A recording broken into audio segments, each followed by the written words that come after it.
जय हिंद। कुछ अपडेट, कुछ सूचनाएं 23 नवंबर और 19 नवंबर 2022 को विश्वविद्यालय की वेबसाइट पर आए हैं और यूनिवर्सिटी का नाम है चौधरी चरण सिंह विश्वविद्यालय। उत्तर प्रदेश के मेरठ में स्थित है और पीएचडी की जो प्रवेश परीक्षाएं होने वाली हैं उसको लेकर ये अपडेट आए हैं। ध्यान से सुनिएगा, क्योंकि सूचनाएं अगर ध्यान से आप तक नहीं पहुंचेंगे तो समस्याएं हो जाएंगी और आप लोगों के एडमिट कार्ड में समस्या आ सकती है।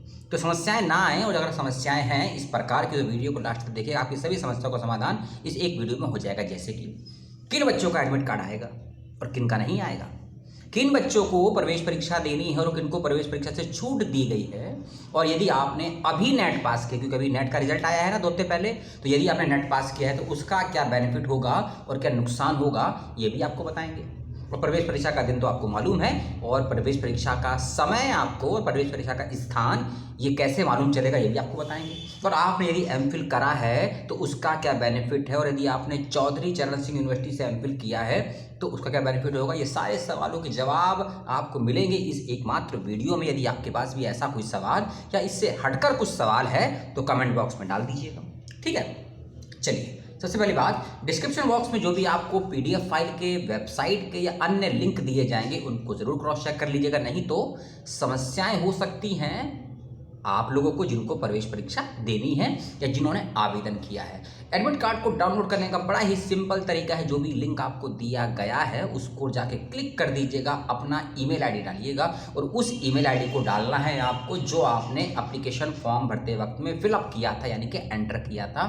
उसके बाद आपको अपना नाम डालना है, मदर और फादर का नाम डालना है। अगर कोई भी एक चीज़ गलती से आपने गलत फिलअप कर दी तो आप अपना एडमिट कार्ड प्राप्त नहीं कर पाएंगे, इस बात का भी ध्यान रखिएगा। और हो सकता है कुछ बच्चे कुछ बातें भूल गए हों, हो सकता है कुछ बच्चे कुछ बात भूल गए हों, तो उसके लिए आप यूनिवर्सिटी से संपर्क करिएगा और उसके लिए यूनिवर्सिटी ने एक ईमेल आईडी आपको दिया गया है, वो मैं आपको डिस्क्रिप्शन बॉक्स में दे दूंगा। दूसरी चीज, एडमिट कार्ड को डाउनलोड करते वक्त हो सकता है आपका सर्वर यानी कि ऑपरेटिंग सिस्टम वर्क ना करे, या हो सकता है कई बच्चों का क्रोम वर्क ना करे, कई बच्चों का मोजिला वर्क ना करे, यानी कि ये अलग अलग ओएस सॉफ्टवेयर होते हैं, आप सभी जानते हैं। तो आप सब पर ट्राई करके देखिए, क्योंकि वेबसाइट बड़ी हैवी होने वाली है। तो जब इस वीडियो को हम बना रहे हैं वेबसाइट का सर्वर हो चुका है फेल, लगभग 15-20 बार एंटर करने पर वेबसाइट का नाम तब खुल रही है वेबसाइट, इसलिए घबराइएगा मत। इसलिए विश्वविद्यालय ने क्लियर कह दिया है कि आप क्रोम ब्राउजर या मोजिला ब्राउजर किसी का भी यूज़ करिए, जहाँ से आपको एडमिट कार्ड डाउनलोड हो जाए सो कर लीजिएगा, ठीक है। ये हो गई बात खत्म। अब आते हैं दूसरी इंपॉर्टेंट चीज़ों पर, जैसे कुछ रूल्स एंड रेगुलेशन विश्वविद्यालय ने दिए हैं, ठीक है ना, एडमिट कार्ड के संदर्भ में। उसको ध्यान से आप लोग पढ़ लेंगे, समझ लेंगे, इस बात का रखेंगे विशेष रूप से ध्यान। और कोई समस्या हो, आपत्ति हो तो कमेंट करके मुझसे या फिर विश्वविद्यालय से संपर्क कर लेंगे, ठीक है। और दूसरी चीज, कुछ और नोटिफिकेशन भी हैं, सभी नोटिफिकेशन के लिंक आपको मिल जाएंगे विश्वविद्यालय की वेबसाइट पर। इन बातों का ध्यान रखिएगा। प्रवेश परीक्षा 3 और 4 दिसंबर को ही आपको अच्छे से मालूम है, मुझे बताने की आवश्यकता नहीं है पुनः आपको। और एंट्रेंस एग्जामिनेशन का सिलेबस, खासकर पहले पेपर का, वो आपको पहले ही मालूम चल चुका है। और फिर भी कोई समस्या हो सिलेबस को जानने समझने की, खासकर पहले पेपर की, तो कमेंट करके पूछ लीजिएगा। और पेपर का पहले पेपर के सिलेबस का पीडीएफ का फाइल का लिंक आपको हम ईमेल के माध्यम से चाहें तो भेज देंगे। और किस सब्जेक्ट में कितनी सीटें हैं ये कमेंट करके पूछिएगा मत, ठीक है, क्योंकि अगले वीडियो में आपको हम सीटों के बारे में भी बता देंगे कि कैंपस में कितनी सीटें हैं और जो अफिलिएटेड कॉलेजेस हैं चौधरी चरण सिंह यूनिवर्सिटी के, उसके अंदर कितनी सीटें आई हैं, ठीक है। तो अगले वीडियो में सीट की बात करेंगे, और सीट तो अलग चीज़, पहले आप प्रवेश परीक्षा की तैयारी कीजिए, ठीक है ना। अब आते हैं आपके दूसरे सवाल पे। बहुत जरूरी सवाल है कि प्रवेश परीक्षा का माध्यम हिंदी इंग्लिश दोनों हो सकता है, वो डिपेंड करता है कि आपका विषय और विभाग क्या है। दूसरी बात, 3 और 4 दिसंबर को प्रवेश परीक्षा होनी है, ऑनलाइन माध्यम से आपकी परीक्षा होनी है। इसको ध्यान सुनिएगा, आपको एक सेंटर दिया जाएगा, वहां जाकर आपको परीक्षा देनी है। ऐसा नहीं है कि घर बैठे परीक्षा देनी है, आपको सेंटर पर जाकर कंप्यूटर पर आपको परीक्षा देनी है। MCQ माध्यम के सवाल पूछे जाएंगे। कुछ सवाल पहले पेपर के होंगे जिसमें रिसर्च होती है, एप्टीट्यूड होता है, टीचिंग होती है, रीजनिंग होता है, कंप्यूटर होती है, हायर एजुकेशन होती है, और कुछ DI भी होती है, ठीक है। और पेपर नंबर 2 होगा आपके सब्जेक्ट का होगा, जिस सब्जेक्ट से आपने अप्लाई किया है, हिस्ट्री है, हिंदी है, पॉलिटिकल है, सोशल है, डिफेंस है, जो भी आपका होगा, इन बातों का ख्याल रखिएगा। आपको जरूरी और बात, यदि ऐसे विद्यार्थी जिनकी गेट परीक्षा होती है, आप सभी जानते हैं, ग्रेजुएट एप्टीट्यूड टेस्ट, यदि जिन बच्चों ने गेट पास किया है 95% या उससे ज़्यादा नंबरों के साथ में, जिन विद्यार्थियों ने गेट परीक्षा को पास किया है 95% या उससे ज़्यादा नंबरों के साथ में, ऐसे किसी विद्यार्थी को प्रवेश परीक्षा नहीं देनी है, उनको प्रवेश परीक्षा से छूट यानी कि एग्जम्पशन दिया गया है। पहली बात, ऐसे विद्यार्थी जिनका नेट और जेआरएफ पास है, ऐसे विद्यार्थी जिनका नेट और जेआरएफ पास है, उनको भी प्रवेश परीक्षा नहीं देनी है। एक बात मैं इंक्लूड कर दूं, हो सकता है आपका एडमिट कार्ड ना आ रहा हो, है ना, तो हो सकता है उस कंडीशन में नहीं, बल्कि होगा ही कि आप यदि नेट और जेआरएफ पास है तो आपका एडमिट कार्ड नहीं आएगा। तो घबराइएगा मत कि हमारा एडमिट कार्ड नहीं आ रहा है। एडमिट कार्ड उन्हीं बच्चों का आएगा जो एग्जाम्प्टेड नहीं है। कौन एग्जाम्प्टेड नहीं है आपको वो भी आपको समझा देंगे इसी वीडियो में। यदि आपने वीडियो को अभी तक देख रहे हैं तो लाइक, चैनल को सब्सक्राइब, वीडियो को शेयर करने की आवश्यकता नहीं है। सूचनाओं को ध्यान से सुनिएगा क्योंकि आपके पास इतना बुद्धि विवेक ऑलरेडी मौजूद है, क्योंकि आपने लाखों नहीं बल्कि सैकड़ों पुस्तकों का अध्ययन तो किया होगा, लाखों लोगों का तो सुना होगा कभी ना कभी वक्तव्य, तो आपको इतनी समझ तो है किसे लाइक करना है किसे डिसलाइक करना है, ये आपको समझ है। मुझे आपको आदेश या प्रार्थना करने की आवश्यकता नहीं है कि मेरे सभी सुनने वाले अच्छे विद्यार्थी हैं। यदि आप नेट जेआरएफ है, प्रवेश परीक्षा नहीं देनी है, आप लोग एग्जाम्प्टेड है। यदि आप गेट क्वालिफाई करा है 95% ज़्यादा नंबर, तो भी आपको प्रवेश परीक्षा नहीं देनी है। ऐसे विद्यार्थी जो एमफिल है, जिन्होंने मास्टर ऑफ फिलॉसफी किया है, ऐसे विद्यार्थी जिन्होंने एमफिल किया है, उनको भी प्रवेश परीक्षा देने की ज़रूरत नहीं है। प्रवेश परीक्षा से एग्जाम्पशन है, लेकिन किंतु उन्हीं विद्यार्थियों को एग्जाम्पशन मिला है एमफिल करने पर जिन्होंने अपना एमफिल चौधरी चरण सिंह विश्वविद्यालय से कंप्लीट किया है या फिर कर रहे हैं। ऐसे विद्यार्थी जिन्होंने चौधरी चरण सिंह विश्वविद्यालय से एमफिल किया है या कर रहे हैं या कर चुके हैं, उन्हीं को प्रवेश परीक्षा से छूट है। इसके अलावा आपने यदि किसी अन्य विश्वविद्यालय से एमफिल किया है या कर रहे हैं तो आपको प्रवेश परीक्षा देनी होगी, आप एग्जाम्प्टेड नहीं है। ठीक है।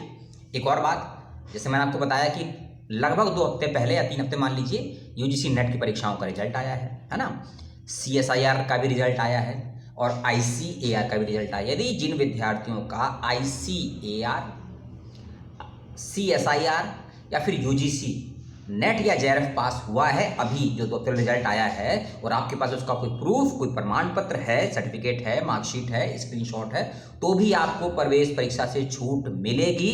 लेकिन क्योंकि कई बच्चे हो सकते हैं जब आपने आवेदन किया होगा आपके पास नेट जेआरएफ नहीं होगा, और जब आपके एग्जाम की अपडेट आई है, एग्जाम का शेड्यूल आया है और आपका नेट का रिजल्ट आ गया है, तब आपको अब जो अभी आपका नेट जेआरएफ पास हुआ है उसका बेनिफिट यूनिवर्सिटी 100% देने जा रही है।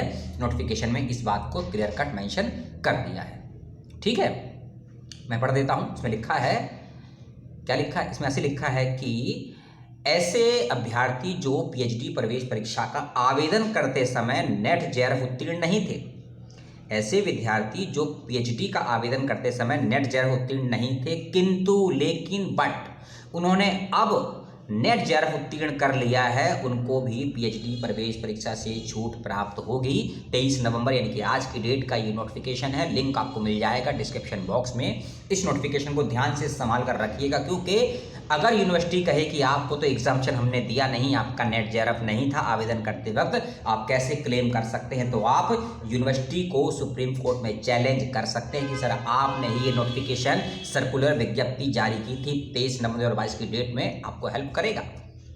इसका लिंक खोज के आपको हम जरूर दे देंगे, आपको हेल्प हो जाएगी। ठीक है। इसके अलावा जिन बच्चों का नेट जेआरएफ नहीं है, जिन बच्चों का गेट नहीं है, जिन बच्चों का यूजीसी, CSIR या ICSR नहीं है, उनको सभी ऐसे विद्यार्थियों को प्रवेश परीक्षा देनी है।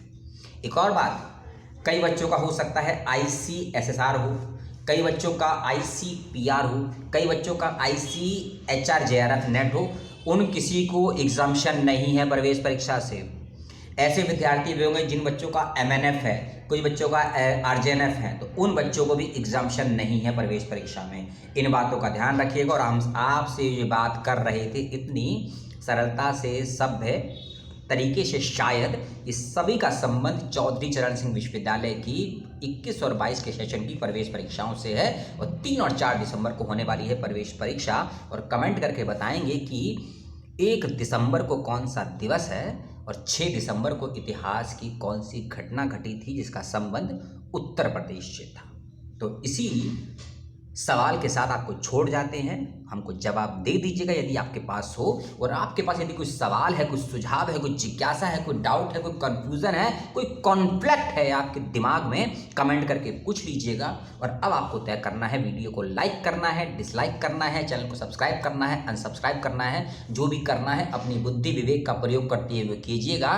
किसी के कहने पर, किसी के करने पर मत कीजिएगा, क्योंकि मैं तो आपको कहता नहीं हूँ। मुझे दीजिए विदा, आपका अपना दशकंठी, और मिलता हूँ एक और सूचना के साथ किसी और दिन, किसी और समय। तब तक के लिए अपना, अपनों का, परिवार का, प्रकृति का, पुस्तकों का ख्याल रखिएगा। और शिक्षक का यदि साथ है आपके पास, और पुस्तकों से यदि आपकी दोस्ती यारी है, तो याद रखिएगा पुस्तकें कभी बेवफा नहीं होती, और शिक्षक तभी दम लेता है जब आपको मंजिल मिल जाती है। जय हिंद सभी को।